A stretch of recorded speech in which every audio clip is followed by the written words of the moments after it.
Assalamualaikum warahmatullahi wabarakatuh. Perkenalkan, nama saya Iris Bardianto dengan NIM 2023-122-1017 dari Prodi Manajemen. Nah, kali ini saya akan mengasih tahu nih keputusan apa yang saya ambil setelah lulus kuliah ini. Nah, sebagai mahasiswa aktif nih ya, sebagai mahasiswa yang aktif di perkuliahan, saya sering mempelajari bagaimana tata kelola perusahaan dan bagaimana cara mengelola sebuah perusahaan agar mencapai tujuan yang ditargetkan.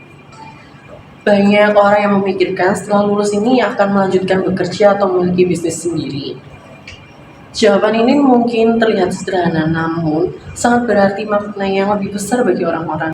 Saya memilih untuk memiliki bisnis sendiri. Karena apa? Sebagai pengusaha dan mempunyai bisnis, tentunya akan mengolah ide-ide yang lebih berkembang dan tentunya mempunyai visi misi tersendiri untuk sebuah perusahaan. Untuk membantu proses pengambilan keputusan ini, saya mempunyai 3 pendekatan. Yang pertama adalah need assessment, kedua analisis probabilities, 3 cost benefit analysis. Untuk berdasarkan analisis tersebut, saya menemukan 3 alternatif. Yang pertama adalah langsung membuka bisnis sendiri setelah lulus. Yang kedua adalah bekerja terlebih dahulu untuk memperoleh pengalaman, relasi, dan modal, kemudian membangun bisnis di masa depan. Yang ketiga adalah fokus menjadi karyawan dalam jangka panjang. Alternatif pertama memiliki beberapa kelebihan. Bisa memulai usaha lebih cepat, memiliki kesempatan membangun ide sejak dini, serta memperoleh pengalaman langsung sebagai pemilik usaha. Namun, alternatif ini juga memiliki resiko yang cukup besar. Saya masih memiliki keterbatasan pengalaman, modal yang belum terlalu kuat, serta kemungkinan menghadapi kegagalan pada tahap awal pembisnis. Untuk alternatif kedua ini, saya bekerja lebih dahulu, lalu membangun bisnis di masa depan. Alternatif ini memberikan kesempatan untuk memperoleh pengalaman kerja, memahami sistem manajemen perusahaan, serta memperluas relasi. Untuk yang ketiga, saya fokus menjadi karyawan dalam jangka panjang. Keuntungannya adalah stabilitas pendapatan yang lebih baik, jenjang karir yang lebih jelas, dan tingkat resiko yang relatif lebih rendah. Namun resikonya ini adalah impian untuk memiliki usaha sendiri mungkin tidak pernah terwujud. Nah, dari ketiga alternatif ini saya memberikan penilaian. Yang pertama, langsung membuka bisnis sendiri memiliki manfaat tinggi tetapi juga resiko yang tinggi dengan nilai keseluruhan 7 dari 10.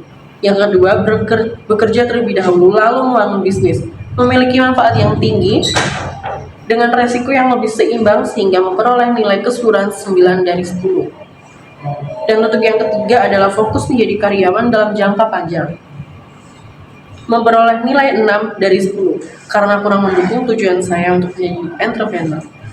Berdasarkan hasil analisis tersebut, saya memiliki alternatif kedua, yaitu bekerja terlebih dahulu sambil mempersiapkan diri untuk membangun bisnis di masa depan. Menurut saya ini pilihan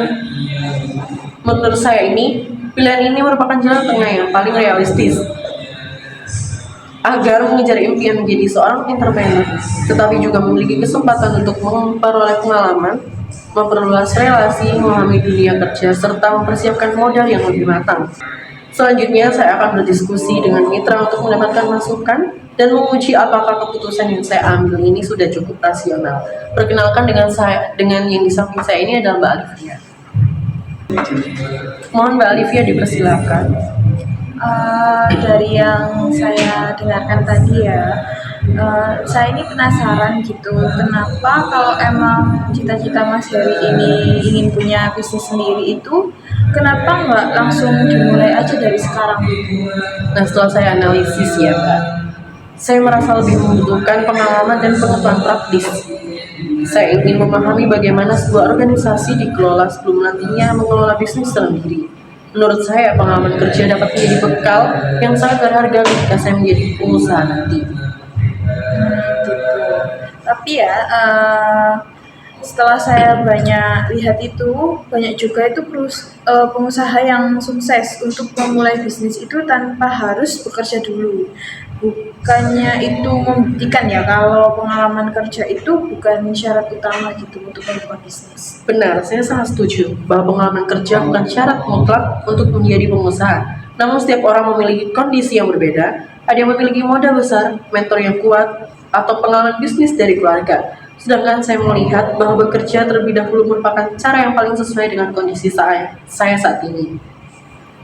Nah, kalau menurutku ini ya, keputusanmu itu kayak terlalu aman gitu loh, kayak nggak ada resikonya gitu. Nah, bukannya seharusnya itu ya seorang pengusaha itu harus berani mengambil resiko ya. Sangat setuju saya. Karena apa? Keberanian mengambil resiko adalah salah satu karakteristik sebagai pengusaha. Tetapi menurut saya keberanian tidak selalu berarti langsung terjun tanpa persiapan. Saya melihat keberanian juga berarti berani mempersiapkan diri dengan serius dan menunda hasil jangka pendek demi tujuan yang lebih besar di masa depan. Gimana nanti itu kalau Mas Heri ini sudah sangat nyaman bekerja ya, terus menjadi karyawan itu sangat nyaman dan nggak jadi membangun bisnis gitu gimana? Itu memang salah satu resiko terbesar dari keputusan yang saya ambil.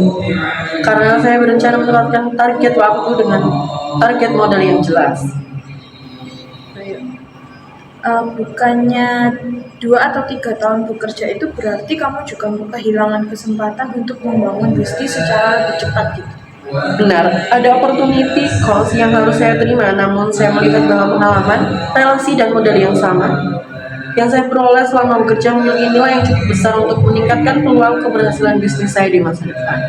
Nah, kalau ternyata ini ya setelah Mas Heri ini bekerja beberapa tahun, terus Mas Heri ini sadar gitu ternyata bahwa menjadi karyawan ini lebih cocok gitu dibandingkan menjadi pengusaha. Itu gimana? Saya jelas akan melakukan evaluasi terhadap tujuan saya. Dalam teori pengambilan keputusan bukan sesuatu yang kaku. Jika terdapat informasi baru yang lebih relevan, maka keputusan dapat disesuaikan. Namun saat ini tujuan saya masih tetap ingin memiliki usaha sendiri. Berarti tetap kayak gitu ya. Menurut Mas Heri ini apa sih keuntungan terbesar dari keputusan yang Mas Heri ambil? Keuntungan terbesar saya adalah mendapat 2 hal sekaligus. Yang pertama mendapat pengalaman kerja, dan yang kedua adalah memperoleh pengetahuan, relasi, dan keterampilan. Apa sih yang membuat Mas Heri ini yakin gitu bahwa keputusan Mas Heri ini adalah keputusan yang terbaik? Karena keputusan ini tidak hanya berdasarkan keinginan pribadi, namun berdasarkan analisis kebutuhan, manfaat, resiko, peluang keberhasilan, dan dampak jangka panjang dari semua alternatif yang ada. Pilihan ini memberikan keseimbangan terbaik antara kondisi saya saat ini dan tujuan masa depan yang akan saya ambil. Setelah melakukan presentasi dan berdiskusi dengan mitra saya, mendapatkan banyak pelajaran yang sebelumnya saya tidak sadari ketika hanya melakukan analisis sendiri. Saya berpikir bahwa pengambilan keputusan hanya tentang memilih alternatif yang paling menguntungkan. Namun setelah saya melalui proses akademik pitching dan menerima berbagai pertanyaan kritis, saya menyadari bahwa pengambilan keputusan juga membutuhkan kemampuan untuk mempertanggungjawabkan pilihan yang telah dibuat. Melalui diskusi ini, saya belajar bahwa setiap keputusan pasti memiliki manfaat dan resiko. Tidak ada keputusan yang benar-benar sempurna. Saya juga menyadari bahwa ketika kita membuat keputusan, seringkali kita terlalu fokus pada manfaat yang ingin diperoleh dan kurang memperhatikan resiko yang mungkin muncul. Pertanyaan-pertanyaan dari mitra Mbak Alfia ini membuat saya melihat keputusan ini dari sudut pandang yang berbeda. Saya memikirkan kemungkinan terlalu nyaman menjadi karyawan, kehilangan momentum untuk membangun bisnis, serta berbagai resiko sebelumnya yang tidak saya perhatikan. Saya belajar bahwa kritik bukan sesuatu yang harus dihindari. Justru melalui kritik dan pertanyaan dari orang lain, kita dapat menemukan kelemahan dalam cara berpikir kita dan memperbaikinya. Saya juga memahami bahwa keputusan yang baik bukan berarti keputusan yang bebas resiko. Keputusan yang baik adalah keputusan yang resikonya dipahami, diperhitungkan, dan dipersiapkan secara matang. Setelah itu, sebagai mahasiswa manajemen, saya merasa mata kuliah teori pengambilan keputusan ini sangat bermanfaat. Saya belajar bagaimana mengidentifikasi masalah, menganalisis alternatif, dan mempertimbangkan resiko dan mengambil keputusan secara lebih rasional. Saya percaya bahwa kemampuan ini tidak hanya berguna dalam dunia kerja, tetapi juga dalam kehidupan sehari-hari. Karena setiap orang pasti akan menghadapi berbagai keputusan penting untuk menentukan masa depannya. Terima kasih. Wassalamualaikum warahmatullahi wabarakatuh.